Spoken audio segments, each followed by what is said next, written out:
దేవునికి చెల్లునుగాక.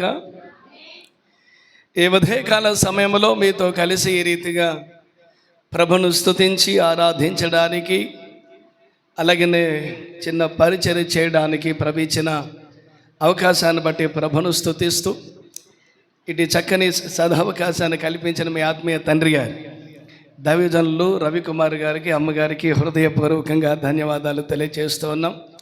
చక్కని సంగీత సారథ్యంలో చక్కని పాటలు పాడుచు ప్రభువుని మహిమపరుస్తూ ఉన్నారు. దేవునికి స్తోత్రం.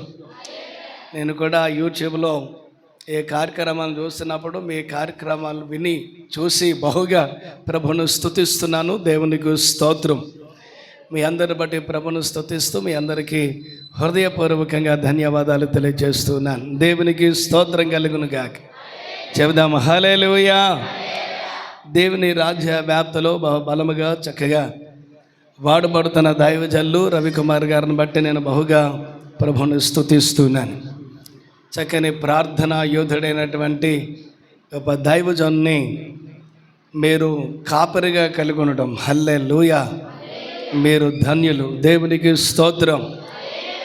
ఏ విషయంలోనూ రాజీ పడకుండా దేవుని వాక్యముతో హల్లెలూయా సంఘాన్ని చక్కగా కట్టుచు దేవుని రాజ్య వ్యాప్తిని చేస్తూ ఉన్న దైవజనులను బట్టి, దేవుని రాజ్యం కొరకు కట్టి ప్రభు రాకడ ఆగమన కొరకు మిమ్మల్ని చక్కగా సిద్ధపరుస్తున్న దైవజనులను బట్టి నేను బహుగా ప్రభుని స్తుతిస్తున్నాను. దేవునికి స్తోత్రం. హల్లెలూయా. రండి, పరిశుద్ధ గ్రంథాన్ని తెరవండి. దైవజనులు మాట్లాడుతుంటే నాకు చాలా సంతోషమైంది. దేవునికి స్తోత్రం. హల్లెలూయా. ఏ సందర్భంలో అయితే నేను సిద్ధపడ్డానో ఆ కోణంలోకి వచ్చి వారు మాట్లాడుతూ ఉంటే నేను బహుగా ప్రభును స్తుతించి ఇది ఏక మనసు అంటే అన్నట్లుగా ప్రభును స్తుతించాను. దేవునికి స్తోత్రం కలుగునుగాక. మంచిది. మరి ఈ సమయంలో ఫిలిప్పీలకు వ్రాసిన పత్రిక 4వ అధ్యాయం మొదటి 4 వాక్యాలు నేను చదువుతాను. దయచేసి మీరు గమనించాలని ప్రేమతో మనవి చేస్తూ ఉన్నాను. ఫిలిప్పీలకు రాసిన పత్రిక 4వ అధ్యాయం మొదటి 4 వాక్యాలు. కావున నేను అపేక్షించు నా ప్రియ సహోదరులారా, నా ఆనందమును నా కిరీటమునైన నా ప్రియులారా, ఇట్లు ప్రభునందు స్థిరులైండుడి. ప్రభునందు ఏక మనసు గలవారై ఉండడని యువధియను శుంఠిగను బతుమాలుకొనుచున్నాను. అవును, నిజమైన సహకారి ఆ స్త్రీల క్లెమెంతతోనూ నా ఇతర సహకారులతోనూ స్వార్థ పనిలో నాతో కూడా ప్రయాసపడిన వారు కనుక వారికి సహాయము చేయమని నిన్ను వేడుకొనుచున్నాను. ఆ సహకారుల పేర్లు జీవ గ్రంథమందు వ్రాయబడి ఉన్నవి. ఎల్లప్పుడూ ప్రభునందు ఆనందించుడి. మరలా చెప్పదను, ఆనందించుడి. చిన్న ప్రార్థన చేద్దామా? తలలో వంచి కండ్లు మూసి ప్రైజ్ గాడ్. ఒక్క నిమిషం ఆపకుండా స్తోత్రాలు చెప్తారా? బిగ్గరగా చేతులెత్తి హల్లెలూయా. సమస్త మహిమ ఘనత ప్రభావములు మీకు మాత్రమే చెల్లునుగాక. యేసుని నామం మహిమ పరచబడునుగాక. మా తండ్రి మీ నామము ఘనపరచబడునుగాక. శందన బల బల విరివెర మండల బౌరగలగదరావే. కంబల బల బల విరివెర బల ఉరిగలగలగదరావే. శందన బల బల విర మండల బౌరగలగదరాదరాదర ధీదర బార మండల బౌద. కంబల బల బల విరివెర బల బల ఉరిగలగలగదరావే. శందాది గలగలగదరాదరాదర ధీదర బాల మండల బౌరగలగదరాదర. పరిశుద్ధాత్మడా, మీ ఆత్మ వర్షాన్ని కుమ్మరించయ్యా. కడవరి వర్షమును కుమ్మరించి ప్రతి ఒక్కరి కడవరి వర్షముతో పరిశుద్ధాత్మ వర్షముతో దర్పమనుగాక. ఆమేన్. హల్లెలూయా. మా పరమ తండ్రి, మీకు వందనాలు, మీకు స్తోత్రాలు చెల్లిస్తున్నాం.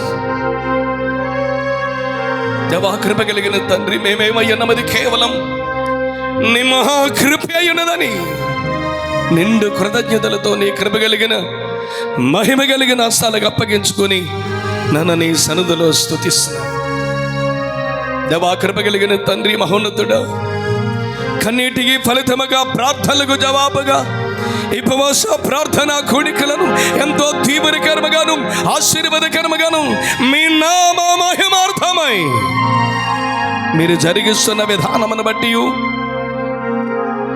మంచి వాతావరణం మీరు అనుగ్రహించి మీ కార్యములను జరిగిస్తున్న విధానమును బట్టి నన్ను నీ సన్నిధిలో స్తుతిస్తున్నాం. ఎంతవరకు స్తుతించి భజించి ఆరాధించగా సమస్త మహిమ ఘనత ప్రభావములు మీకు మాత్రమే చెల్లునుగాక అని ఆరోపిస్తూ నీ కృప కలిగిన ఆ స్థలానికి అప్పగించుకుంటున్నాం. నీ శిలువ చోటను మరుగుపరచని ఆత్మ చేత మీరు అభిషేకించి నాతో మొత్తం మీరు మాట్లాడండి. మీరు మాట్లాడు చూడగా వెలిగిన శబ్దలను గ్రహించగలిగిన మనసు మీరు అనుగ్రహించి మీ కృపతో నింపమని నీ కృప కలిగిన మహిమ కలిగిన స్థలానికి అప్పగించుకుంటూ మా ప్రభును రక్షకుడైన యేసు క్రీస్తు దివ్య నామమున మీకు వినయముతో బ్రతమలాడి వేడుకొనుచున్నాం పరమ తండ్రి. ఆమేన్. Praise God. హల్లెలూయా. దేవుని యొక్క నామానికి మహిమ కలుగును గాక. అపోస్తలుడైన పౌలు ఫిలిప్పీ పట్టణములో ఉన్నటువంటి సంఘానికి చాలా విషయాలు నేర్పిస్తూ గమనించిన ప్రియులను హెచ్చరిస్తూ ఉన్నాడు. 3 విషయాలు చక్కగా తెలియచేస్తూ ఉన్నాడు ఈ 4 మాటల్లో నుండి, ఈ 4 వాక్యాల్లో నుండి. ఏమిటారనంటే, 1, ప్రభునందు స్థిరులయుండుడి. 2, ప్రభునందు ఏక మనసు గలవారయుండుడి. 3, ప్రభునందు ఆనందించుడి. హల్లెలూయా. నాతో చెప్తారా? ప్రభువునందు స్థిరులయుండుడి, ప్రభువునందు ఏక మనసు గలవారయుండుడి, ప్రభువునందు ఆనందించుడి.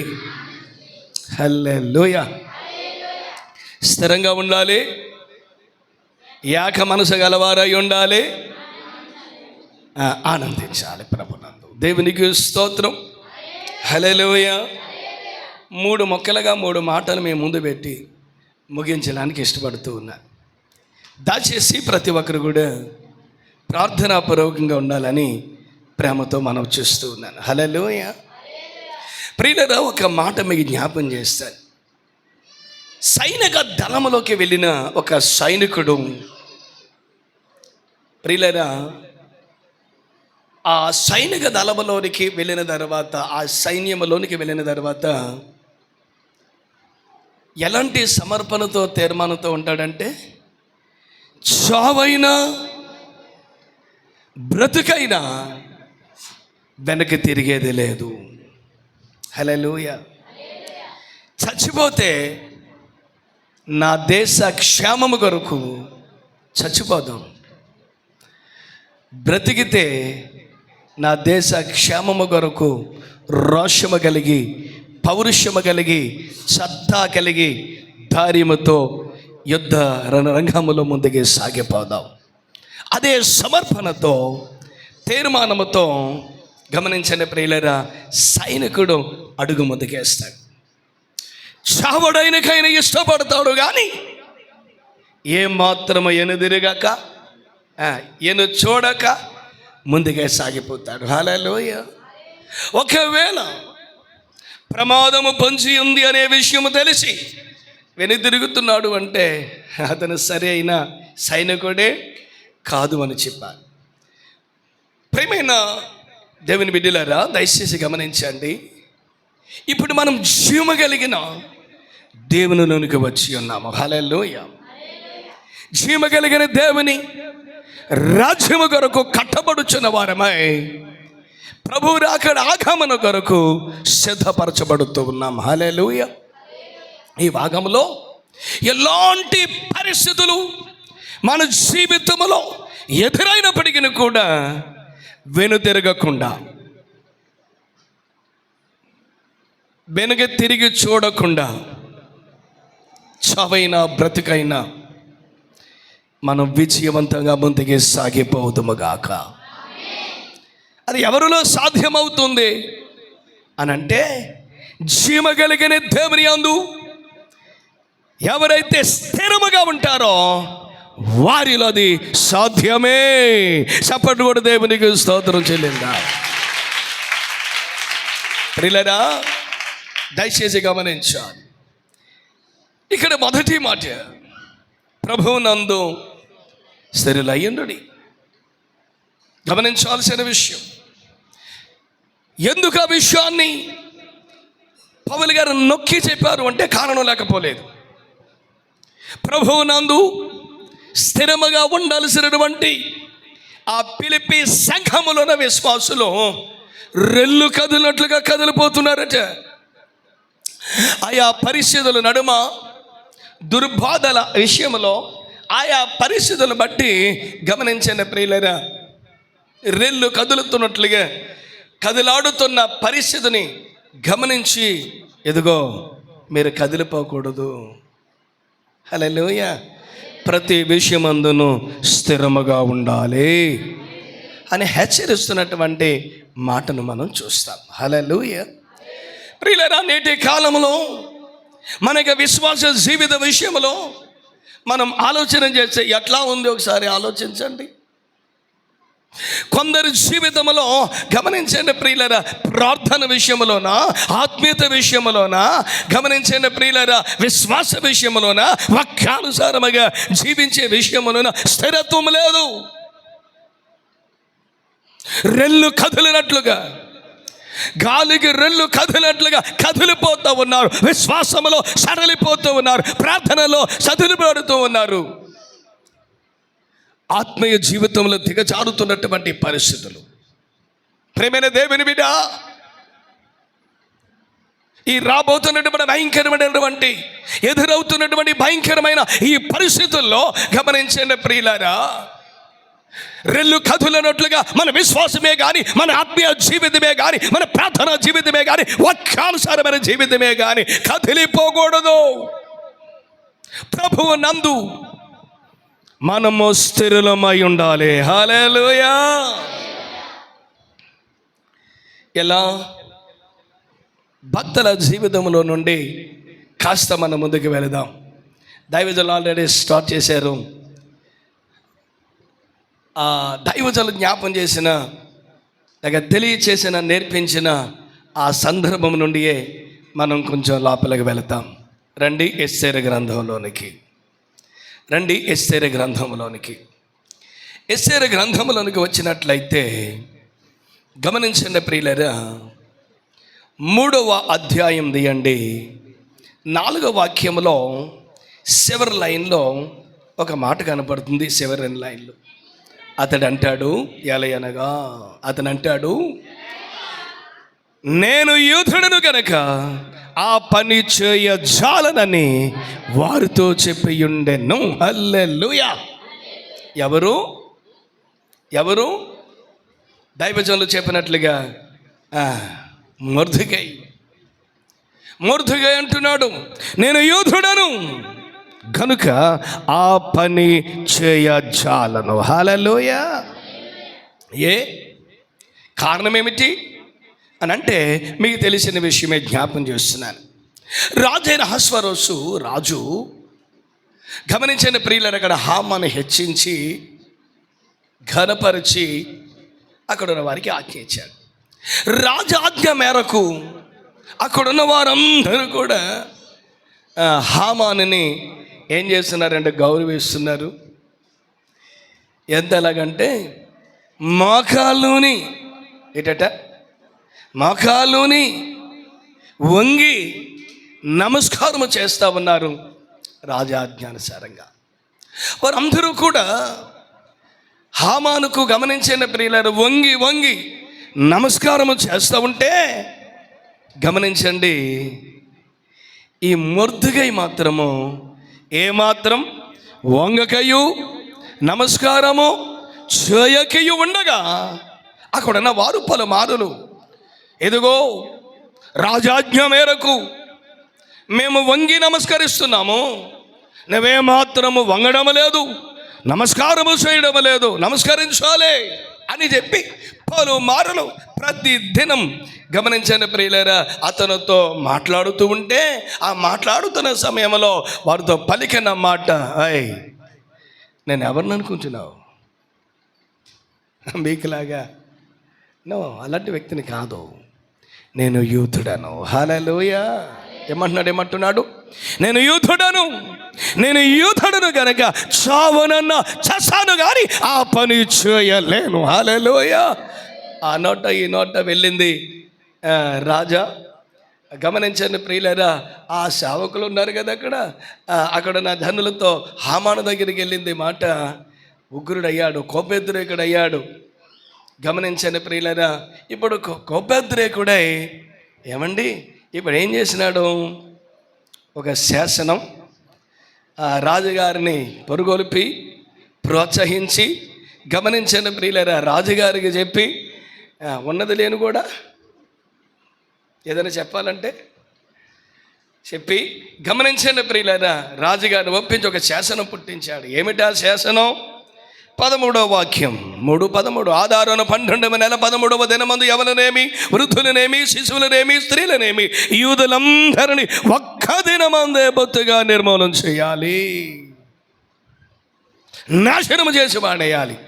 ఎవరిని? మొర్దెకైన మాత్రమే కాదు, యూదా జాతిని, యూదా జనులందరినీ కూడా సంహరించాలి, నాశనం చేయాలన్న శాసనం పుట్టింది. గమనించండి విషయం. ఇక్కడ నమస్కరించింది ఎవరు? నమస్కరించినది ఎవరు? మొర్దెకై. మరి ఈ శాసనం ఎవరి మీదకి రావాలి? ఇంకా చెప్పాలంటే పేక మీదకి కత్తి వచ్చింది కదా, ఇది ఎవరి మీదకి రావాలి? మొర్దెకై మీదకి మాత్రమే రావాలి. కానీ విచిత్రం ఏంటంటే మొర్దెకై మీదగా మాత్రం కాదు కానీ యావత్ జాతి మీదకే వచ్చింది, యూదులందరి మీదకి వచ్చి. ఏమిటరా అని అంటే గమనించండి, నాకు అనిపించింది గమనించండి ప్రియులారా, అలా రావడానికి కూడా కారణం లేకపోలేదని. ఏమిటి అంటే ఈనాటి కాలంలో మొర్దెకైలాగా ఎవరైనా రోషము కలిగి, పౌరుషము కలిగి, సత్తా కలిగి, దేవుని వాక్యానికి లోబడి విధేయత కలిగి చావనన్న చద్దంగానే రాజీ పడొద్దు అని వాక్యానుసారముగా జీవించి నిలబడితే పక్కనున్న కొంతమంది ఇదిగో ఏంటి మరీనంతా చూసేసి ఉన్నట్టుగా పోవాలి, మరీ అంత కట్టుదిట్టంగా నిలబడిపోతే ఎలాగా అని చెప్పి వెనక లాగే వాళ్ళు ఉంటారు కదండి, వెనకే లాగే వాళ్ళు ఉంటారు. నేటి దినాలు జరుగుతున్న పరిస్థితి. కానీ నేను అనుకుంటున్నాను అలా కాదు అక్కడ జరిగింది. మొర్దెకై శభాష్, మనము యూదులము, హల్లెలూయా. ఎక్కడ మనము రాజీ పడొద్దు, ఎక్కడ మనము తల వంచొద్దు, హల్లెలూయా. ఎక్కడ మనము వంగాల్సిన, నమస్కరించాల్సిన అవసరమే లేదు. దేవుని వాక్యమునకు లోబడు వారము, దేవుని వాక్యమునకు విధేయత చూపించే వారము, జీవము కలిగిన దేవుని అనుసరిస్తూ హల్లెలూయా రాజీ పడని భక్తి జీవితము గల వారం. ఎస్, మొర్దెకై గారు శభాష్, మీరు పలికిన మాట అద్భుతం. బ్రతికితే అలా బ్రతికిద్దాం, లేకపోతే చచ్చిపోదాం, రాజీ పడొద్దు అన్నట్లుగా యూదా జాతి నిలబడింది. దేవునికి స్తోత్రం. ఆ సమర్పణతో, ఆ తీర్మానంతో రాజీ పడని భక్తి జీవితం కలిగి నిలబడిన యూదులందరి మీదకి ఇప్పుడు గమనించండి ప్రియులారా, పేక మీదగా కత్తి వచ్చినప్పుడు బెంబోలు పడలా, నిరాశ పడలా, నిస్పృహత చెందలా, కృంగిపోలేదు. దేవునికి స్తోత్రం కలుగునుగాక. ఆ సమయంలో గమనించండి ప్రియులారా, ఎస్తేరు యొక్క గమనించండి ప్రియులారా, ప్రోత్సాహకరమైన మాటను తీసుకున్నారు.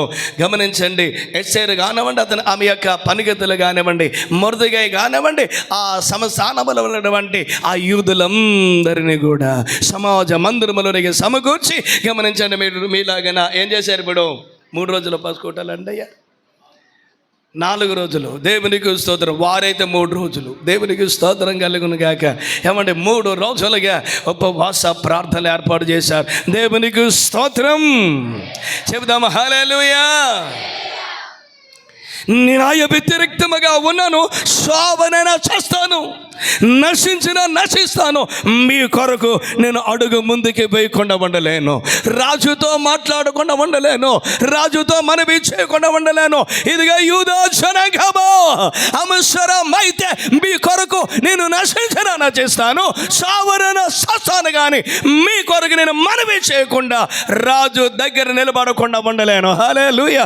రోషము కలిగి, పౌరుషము కలిగి, హల్లెలూయా, ధైర్యముతో గమనించండి, రాజు సముఖమునకు వెళ్ళి గమనించండి ప్రియులారా నిలబడింది. ఒట్టినే కాదు, వారిని ఉపవాస ప్రార్థనలో పెట్టింది.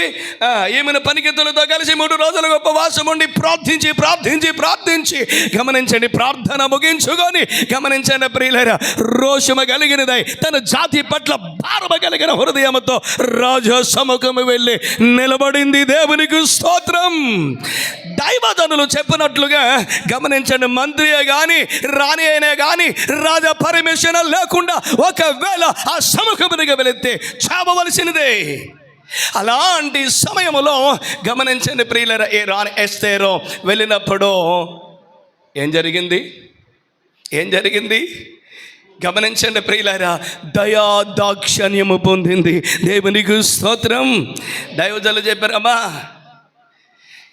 ఇలాంటి కట్టుదిట్టమైనటువంటి నియమం శాసనం ఉన్నప్పటికీ కూడా నువ్వు ధైర్యం చేసి నువ్వు వచ్చావు అంటే తీరని అవసరత ఏదో ఉండి వచ్చావని నాకు అర్థమవుతుంది. ఆ రాజ్యములో సగమట్టుగా అయినను దైవజనులు బలి చెప్పారు కదా, ప్రైజ్ గాడ్, హల్లెలూయా. ఓకే, నీకేం కావాలో చెప్పు. అయ్యా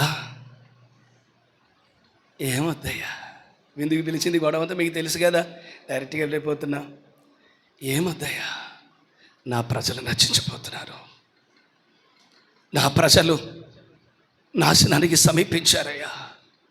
నా ప్రజల పక్షంగా మనవి చేయడానికి, నా ప్రజల పక్షముగా అయ్యా మొరపెట్టడానికి, నా ప్రజల పక్షముగా అయ్యా రాజ సముఖమందు నిలబడి విజ్ఞాపన చేయడానికి వచ్చానయ్యా.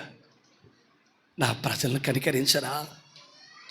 ప్రైజ్ గాడ్, హల్లెలూయా, హల్లెలూయా. రాజు హృదయం పగిలిపోయింది, గుండె బద్దలైపోయింది. ఎంత పని చేసిన వాడు అప్పుడు అని అంటుంటే ఆ మాట ఉంది, దుష్టుడైన ఈ హామానే తారుమారైపోయింది. రాజు ఏం చేశాడు? శాసనమును మరలా తిరిగి వ్రాయించాడు. చెప్పగోరుతున్న విషయం ఏంటంటే, గమనించిన ప్రియులైన ఆ ఎస్తేరు చేసిన మనవి, ఆమె చేసిన విజ్ఞాపన గమనించిన ప్రియులైన యూదులందరికీ ఏమొచ్చిందో చూద్దామా రండి. 8వ అధ్యాయంలోనికి రండి. 16, 17 వాక్యాలు చదువుతున్నాను. మరియు యూదులకు క్షేమమును ఆనందమును సంతుష్టియు ఘనతయు కలిగెను. రాజు చేసిన తీర్మానమును అతని చట్టమును వచ్చిన ప్రతి సంస్థానమందును ప్రతి పట్టణమందును యూదులకు ఆనందమును సంతోషమును కలిగెను. అది శుభదినమని విందు చేసుకొని మరియు దేశ జనుల్లో యూదుల ఎడల భయము కలిగిన గనుక అనేకులు యూదుల మతమును అవలంబించురి. వినండి. గమనించండి ప్రియులారా, తారుమారైపోయింది. ఏమైపోయింది? మాట్లాడాలి. తారుమారైపోయింది. నేను అనుకుంటున్నాను, ఆధారం 12వ నెల 13వ దినమందు ఆ శాసన ప్రకారం అక్కడ తాగేదలు వ్రాయించిన ప్రకారం గమనించండి ప్రియులారా, అక్కడ ఏం జరగాలి? ఒకే దినమందు యూదులందరూ కూడా సంహరించబడాలి కదా. అలా సంహరింపబడిన సమయంలో ఆ పరిస్థితిలో ఎవరో కొంతమంది తప్పించుకుంటామో దాక్కుంటామో లేకపోతే కనపడకుండా ఉంటారు కదా. అలాంటి వారు ఎవరైనా మిగులుంటే వాళ్ళు ఏం చేస్తారు? దేవుని నమ్ముకున్న వాళ్ళు కదా. ఏదైనా కార్యం జరిగితే స్తుతి కోవటం, ఇలాంటిది ఏదైనా జరిగితే ఆదరణ కోవటం కదా. ఇప్పుడు గమనించండి ప్రియులారా, ఏమండి ఆ రోజున ఏ కోటం పెడతారంటే చెప్పాలి, ఆదరణ కోవటం జరిగేదేమో. కానీ గమనించండి ప్రియులారా, ఆదరణ కోవటం కాదు, అక్కడ ఏం జరిగిందంటే స్తుతి కోవటమే జరిగింది. దేవునికి స్తోత్రం, గట్టిగా స్తోత్రం చెప్పాలి. హల్లెలూయా. వినండి చాలా స్పష్టంగా అక్కడ చాలా స్పష్టంగా తెలియచేస్తున్నటువంటి మాట వినండి. ఏమిటారా అని అంటే గమనించండి ప్రియులారా, ఏమండి మొత్తం మారిపోయింది. ఆదరణ కూటం జరగాలేమో, స్తుతి కూటం జరుగుతున్నట్లుగా శోభాదేనామా అని వాళ్ళు ఏం చేశారంట, విందు చేసుకున్నారట. అంటే బట్టి గమనించండి, కీడు పోయింది, అపాయం పోయింది, చింత పోయింది, సంతృష్టి కలిగిన వారై క్షేమమును ఆనందమును సంతోషమును కలిగిన వారై శుభదినమని గమనించండి ప్రియులరా విందు చేసుకుంటున్నారు. దేవునికి స్తోత్రం. మరణ శాసనమే పోయింది, ఆ కీడపాయం పోయింది. ఒక విధంగా చెప్పాలంటే చావవలసిన వారు గమనించండి, చావు నుండి మరణము నుండి తప్పింపబడిన వారే వారు రక్షింపబడ్డారు. దేవునికి స్తోత్రం. కారణం ఏమిటారా అని అంటే యూదుల ఉపవాస ప్రార్థన. మరి ముఖ్యంగా జ్ఞాపం చేయకూడుతున్న మాట చెప్పిన గమనించండి ప్రియులారా, ఎస్తేరు రాజ సముఖమునకు వెళ్ళి ఏం చేసింది, మనవి చేసింది. ఏం చేసింది మామూలుగా కాదు, ఉపవాసములు ఉండి మరి మనవి చేసింది, విజ్ఞాపన చేసింది. దేవునికి స్తోత్రం. ప్రేమైన దేవుని బిడ్డ, దైవజనులు ఈ ఉపవాస కూడికలు పెట్టింది ఎందుకు అంటే, ఇదిగో మా జనులు నశించిపోతున్నారు. చెప్పండి. మన జనులు నశించిపోతున్నారు, నాశనానికి సమీపించారు. నశించిపోతున్న ఈ జనుల పట్ల భారభరితమైన హృదయముతో నింపబడిన వారమై హల్లెలూయ రాజాది రాజైన ప్రభువైన యేసుక్రీస్తు పాద సముఖమందు మనము మనవి చేయువారుగా ఉండాలి, విజ్ఞాపన చేయువారుగా ఉండాలి, మొరపెట్టువారుగా ఉండాలి, ప్రార్థించేవారుగా ఉండాలి అని చెప్పి గమనించండి. వారు 3 రోజులు ఏర్పాటు చేశారు. మనం పని చేద్దాం, ఇంకో రోజు ఎక్స్ట్రా పెంచుకొని కొంచెం భారం పెంచుకొని 4 రోజులు ఉపవాసం ఉందాం. రాజాది రాజైన ప్రభువైన యేసుక్రీస్తు పాదాల దగ్గర హల్లెలూయా చేర్చబడిన వారమై మనవి చేద్దాం, విజ్ఞాపన చేద్దాం, మొరపెడదాం అని చెప్పి దైవజలి కూడికలు ఏర్పాటు చేశారు. హల్లెలూయా. నమ్మిన వారు దేవునికి స్తోత్రం చెప్పండి. అయితే ఇప్పుడు మీరు ఏం చేయాలి? రాజాది రాజైన ప్రభువైన యేసుక్రీస్తు పాద సముఖమందు భారభరితమైన హృదయముతో నింపబడిన వారే గమనించండి ప్రియులరా, ఎప్పుడైతే మన రాజైన ప్రభువుకి మొరపెడతారో, విజ్ఞాపన చేస్తారో, మనవి చేస్తారో, మన రాజైన ప్రభు అయిన క్రీస్తు ఏం చేస్తారో, నశించిపోతున్న ఆత్మలను చెప్పండి మీ విజ్ఞాపన మన ప్రార్థనలు ఆలకించి తప్పక రక్షిస్తారు. హల్లెలూయా. అలాంటి భారముతో ప్రతి ఒక్కని ఉపవాస ప్రార్థన కూడికలో నింపనుగాక. ఆ రీతిగా భారభరితమైన హృదయముతో ప్రార్థించేవారుగా ప్రార్థనా యోధులను ఈ సంఘములోని లేవనెత్తునుగాక. హల్లెలూయా. రండి ఇప్పుడు గమనించండి ప్రియులారా, మొర్దెకై ఏమండి ఆ యూదులందరినీ సమకూర్చి వీరంతా ఎప్పుడైతే 3 రోజులకు ఉపవాసముడి ప్రార్థన చేశారో, ప్రార్థన ఆలకించిన దేవుడు ఏం చేసినారండి, ఆశ్చర్యంగా వారు రక్షించబడ్డారు. దేవునికి స్తోత్రం. అవును కదా. అయితే ఒక మాట జ్ఞాపకం చేయాలి. దైవజనులు చెప్పారు కదా, ప్రార్థన ఎంత సామర్థ్యం కలిగినదో, ప్రార్థన ఎంత శక్తివంతమైనదో. దేవునికి స్తోత్రం. ప్రార్థన పరిస్థితులను చెప్పండి. ఇప్పుడు దైవజనులు చెప్పారు కదా, ప్రార్థన పరిస్థితులను మారుస్తుంది. దేవునికి స్తోత్రం. దైవజనులు జ్ఞాపం చేసినట్లుగా ఆయన మంత్రి అవ్వడం మాత్రం కాదు, మరొక మాట మీకు జ్ఞాపం చేస్తాను. 9వ అధ్యాయం 4వ వాక్యం. 9వ అధ్యాయం 4వ వాక్యం గమనించండి ప్రియులారా. మొర్దెకై రాజు యొక్క నగరంలో గొప్పవాడయ్యను. ఈ మొర్దెకై అనువాడు అంతకంతకు గొప్పవాడొకడు చేత అతని కీర్తి సంస్థానములన్నిటి యందు వ్యాపించాను. హల్లెలూయా. మంత్రి అవ్వడం మాత్రం కాదు, ఇంకేం జరిగిందంట అక్కడ ఏమండి గమనించండి ప్రియులారా.